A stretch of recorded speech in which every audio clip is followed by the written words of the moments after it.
What's up? We're back. This is Dealio. We're going to talk about pitch curves, a new feature in Fender Studio 8.1. And we're going to break it down real quick, show you what it can do, what it can't do, so you can get a quick understanding. So without wasting your time, let's go right into it. Here's an example of what it can do. For example, I have a line here. If you're familiar with lines on that, that's automation right there. So I'm going to right-click the clip, and I'm going to bypass, and we're going to listen to the loop real quick like this. So this is your basic loop right there. It's already set to 12 semitones up on the inspector over there to the left. So this is your reference right there. So now I'm going to right click, and we have a new option here. This is in 8. Make sure you're upgraded to 8.1 because if you don't, you won't see these options on here. Pitch curve. So when I unbypass that, listen to what happens with that loop. As you can see, the sign's going to bring it up.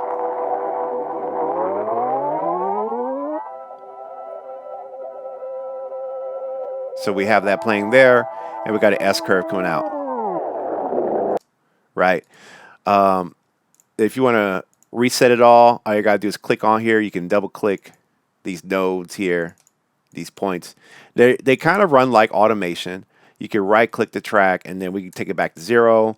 We could take it back to 0 again, and now we have a clear thing. Another thing you want to do to make sure that you're affecting only the clip you're selected is you want to go to audio, and you want to click on new clip version. That helps it work independently, because if you don't do that, it's going to affect all the other instances of this loop or the clip in your session. So now we have that. If I change the transpose to, like, say, -12 over here to the left, we hear it go down lower. But again, if I click a node here, left click it, and drag it up, notice what happens. You also can get crazy with it. Click on this icon right here. It's a paint tool, and let's see what happens when I draw a sign on it like that. You can click it, use your option tools to kind of change the frequency of that automation. And it's not really quite treated like an automation track, but it can offset like that. You can drag it out, stretch it out a little bit. It's still only supposed to affect that clip right there. You let go of it. Now we have a lot of automation points.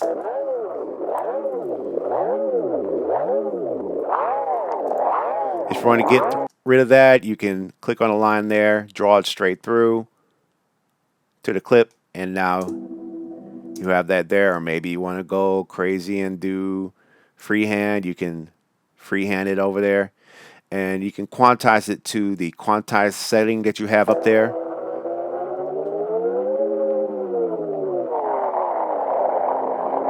So the interesting thing is that you can really sort of create your own pitch curves there. It's not quite like tape in the fact that when the pitch slows down, the time slows down. The pitch change in pitch curves in Fender Studio is independent of the rate of playback. So the tempo will remain the same. It's just the pitch. But you can apply these to vocals. You can apply these to loops like that, to whatever you want. You can sort of simulate a time stretch. Like if you wanted to add like tempo automation into that, you can do that. Slow down the tempo with the pitch slowing down like that to really create that vinyl, that tape slowing down. Personally, I'd rather it sort of kind of work like verifying Pro Tools. Maybe we'll get that feature one day. I just want to call it out there and bring awareness to it, because that'd be really cool if we had that, right? So here it is with everything else going on.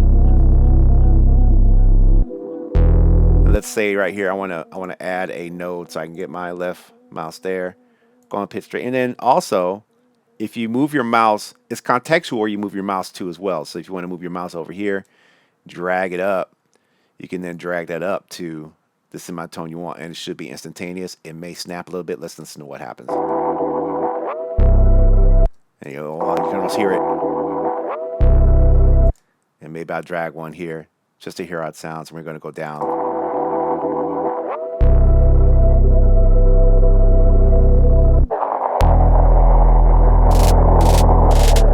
Sometimes you can integrate some artifacts in it because it's not speeding it down. So sometimes when you pitch up or pitch stuff down without changing its speed, you can then run into some artifacts, which actually could sound kind of cool, right?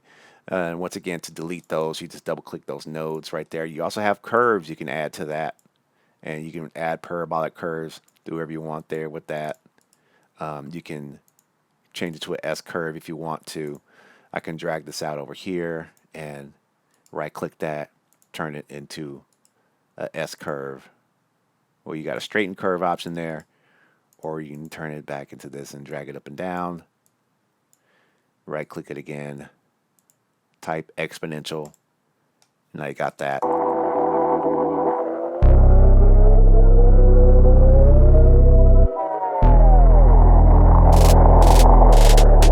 So again, you can clear all that out, double click those nodes, bring everything back to 0, and it sort of pulls the setting that you have over here in your inspector. Your inspector comes first in the flow, and then these pitch curves affect the pitch of the loop afterwards. And you're in there.